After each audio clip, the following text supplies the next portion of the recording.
Syria में बढ़ते तनाव के बीच तुर्की और इजरायल आमने सामने हैं। तुर्की की ओर से इजरायल के गोलान हाइट्स पर कब्जे की निंदा की जा रही है। इजरायल का आरोप है कि तुर्की की ओर से सीरिया में आतंकी गुटों को मदद देकर चीजें खराब की जा रही हैं। उधर तुर्की के राष्ट्रपति एर्दोआन ने यूरोपीय आयोग की अध्यक्ष उर्सुला वॉन डेर लेयन से 1 बिलियन यूरो मिलने की खुशी का इजहार जिस अंदाज में किया, उससे अमेरिका और इजरायल दहल गए। एर्दोआन ने सीरिया में नए युद्ध का ऐलान किया, जिसमें तुर्की खुलकर जंगी हथियार चलाएगा। सीरिया के एक फाइटर ग्रुप का खात्मा करने तक ये युद्ध लड़ा जाएगा।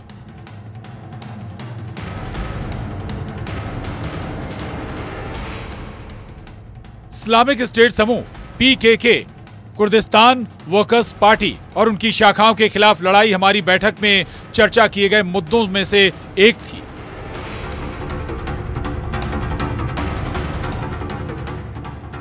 तुर्की एकमात्र देश है, एकमात्र नाटो सहयोगी, जिसने जमीन पर दोनों आतंकवादी संगठनों को हराया है।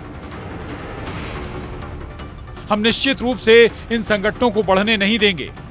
हमारे क्षेत्र के भविष्य में IS या PKK और उनकी शाखाओं के लिए कोई जगह नहीं है।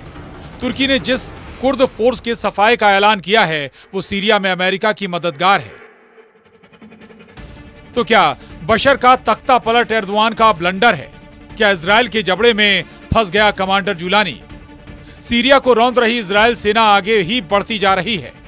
सीरिया के एक सूबे को नेतन्याहू आर्मी ने अपने कब्जे में ले लिया है। पर्दे के पीछे से युद्ध भड़का रहे एर्दोआन को आर पार की लड़ाई शुरू करनी पड़ रही है। तुर्की ने इजरायल से सीधे ना भिड़कर सीरिया में मौजूद अमेरिका के सबसे बड़े सहयोगी फोर्स के सफाए का इरादा जाहिर कर दिया है।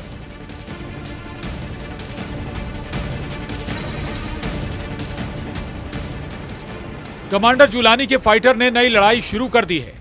सीरिया में बशर को भगाने के बाद एर्दोआन का ये कमांडर भीषण खून खराबे का मिलिट्री ऑपरेशन ऑन कर चुका है। इस बार एर्दोआन ने जुलानी को 40 लाख लाशें बिछाने का कॉन्ट्रैक्ट दिया है। इन्हीं लाशों को पाटकर सीरिया में एर्दोआन का खलीफा वर्ल्ड बनाया जाएगा। सीरिया के बेताज बादशाह और HTS सरगना जुलानी को जरूरत पड़ी तो इस बार एर्दोआन एटम बम भी सौंप सकते हैं। विद्रोही लड़ाकों के कई ग्रुप ने जुलानी के ऑपरेशन क्लीन कुर्द की शुरुआत भीषण खून खराबे से की है।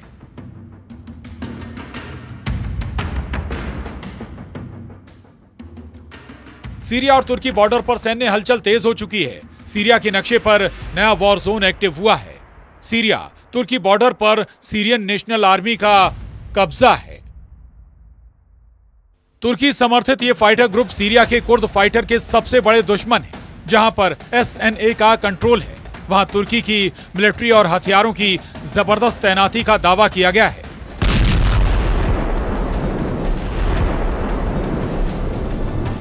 पश्चिमी मीडिया रिपोर्ट में दावा किया गया है कि कुर्दों के खिलाफ बड़े हमले की तैयारी कर रही SNA का हयात तहरीर अल शाम से गठबंधन हुआ है।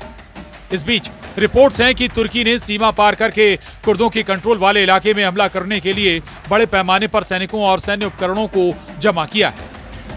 तुर्की के इस वॉर प्लान ने अमेरिका और इजरायल की टेंशन बढ़ा दी है, क्योंकि सीरिया में इस्लामिक स्टेट के खिलाफ लड़ाई में कुर्द फोर्स अमेरिका का साथ देते हैं। अमेरिका ने पहले ही ये डर जताया था। डोनाल्ड ट्रंप ने एर्दोआन पर आरोप लगाया था कि उन्होंने सीरिया में कब्जा कर लिया है। सीरिया के हालात बहुत तेजी से बदल रहे हैं। कोई नहीं जानता कि सीरिया के साथ आगे क्या होने वाला है, लेकिन मुझे लगता है कि सीरिया की चाबी तुर्की के पास होगी। मुझे नहीं लगता कि आपने ऐसा किसी और से सुना है, लेकिन मैं भविष्यवाणी करने में बहुत अच्छा हूं।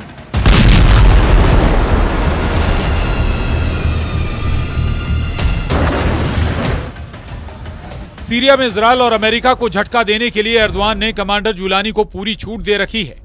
कुर्द फोर्स के खिलाफ ऑपरेशन में फ्रंट लाइन पर SNA के लड़ाके मोर्चा लेंगे। बशर तख्ता पलट जैसा वॉर प्लान कुर्दों के खिलाफ भी बनाया गया है, जिसमें तुर्की हथियारों से मदद पहुंचाएगा और तुर्की समर्थक लड़ाके युद्ध में कोहराम मचाएंगे। तुर्की समर्थित सीरियन नेशनल आर्मी ने युद्ध में शामिल होने के लिए 25,000 लड़ाके तैयार किए हैं। दावा यह भी किया जाता है कि SNA में करीब 80,000 से 1 लाख लड़ाके शामिल हैं। ज्यादातर फाइटर अरब और तुर्कमेन्स हैं। 2021 में SNA के 2 गुट बने थे, एक आजम ऑपरेशन रूम और Syrian front for liberation. SNA लड़ाके लीबिया सिविल वॉर में हिस्सा ले चुके हैं। नागोर्नो-कराबाख की लड़ाई में इन कट्टर लड़ाकों ने अजरबैजान की तरफ से जंग लड़ी थी। सीरिया में एसएनए की बनाई अलग अंतरिम हुकूमत है। कुर्द फोर्स के खिलाफ युद्ध में उतरे सीरिया नेशनल आर्मी के विद्रोही लड़ाके ब्रिगेडियर जनरल हसन हम्मादा के ऑर्डर को मानते हैं। सीरियन नेशनल आर्मी के खूंखार लड़ाके युद्ध अपराध के लिए खाड़ी देशों में भी कुख्यात हैं। तो क्या बशर अल असद की तरह कुर्द फोर्स भी जुलानी के डर से सीरिया छोड़ भाग खड़ी होगी? क्या कुर्द लड़ाके तुर्की के आगे सरेंडर कर देंगे? कुर्द फोर्स की ताकत और उसका जंगी इतिहास तो अलग कहानी बयां करता है। सीरिया के लगभग 25% इलाके पर कुर्दों की सीरियन डेमोक्रेटिक फोर्स का कंट्रोल है। 2021 तक कुर्द फोर्स के लड़ाकों की गिनती 1 लाख के पार पहुंच चुकी थी। कुर्द लड़ाके एर्दोआन के लिए लंबे वक्त से सिरदर्द बने हुए हैं। इनकी सबसे बड़ी मांग अलग कुर्दिस्तान देश बनाने की है। कुर्द लड़ाकों ने अपने संगठन का नाम पेशमेगा रखा है, जिसका मतलब होता है वो लोग जो मौत का सामना करते हैं। मतलब कमांडर जुलानी के लड़ाके अगर सिर पर कफन बांधकर युद्ध लड़ते हैं तो कुर्द लड़ाके भी जान हथेली पर रखकर दुश्मन से भिड़ते हैं। यानी ये युद्ध बशर अल असद के सरेंडर के जैसा नहीं होगा। तुर्की को बराबर की टक्कर देने के लिए कुर्द फोर्स ने भी तैयारी कर रखी है। कुर्द लड़ाकों को इस वॉर में इजराइल की तरफ से बिना मांगे समर्थन मिलने जा रहा है। इजराइल ने सीरिया में जैविक हथियारों की तबाही का मिशन शुरू कर रखा है। इस मिशन में जो भी बीच में आएगा उसे इजराइल नहीं छोड़ने वाला। इजराइल के राजदूत रुविन अजार ने इस ऑपरेशन की डिटेल कुछ यूं दी है।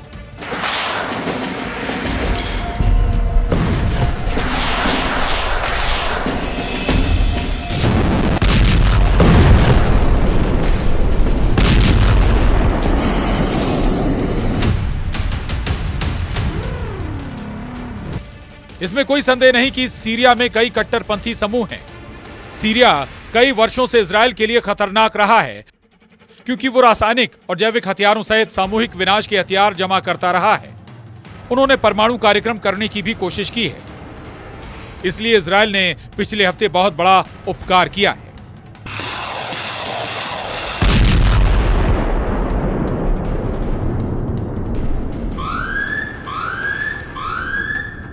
इजराइल सीरिया में दुश्मनों के खात्मे तक हमले जारी रखेगा। इस हमले की जद में चाहे कमांडर जुलानी आए या फिर तुर्की के सपोर्ट से युद्ध लड़ रहे सीरियन नेशनल आर्मी के विद्रोही आए, इजराइल की मिसाइलें तार्तुस और दमिश्क में तब तक फटेंगी जब तक नेतन्याहू को यकीन नहीं हो जाता कि हिजबुल्लाह और आईएसआईएस जैसे उसके दुश्मनों का दम उखड़ गया है। कुर्द फाइटर्स के लिए इजराइल के हमले जहां मददगार साबित हो सकते हैं, वहीं एर्दोआन का ख्वाब चकनाचूर होगा। हालात अगर हाथ से निकलते हैं तो तुर्की कुर्दों के सफाए के लिए महाविनाशकारी हथियारों का इस्तेमाल भी कर सकता है। तुर्की के पास अमेरिका के दिए 100 एटम बम है। नाटो फोर्स का सदस्य होने के नाते तुर्की में अमेरिका ने 100 एटमी हथियारों की तैनाती कर रखी है। दुनिया के सबसे घातक हथियार किसी भी फाइटर ग्रुप के हाथ में लगे तो सीरिया ही नहीं, कई देशों तक तबाही मच सकती है।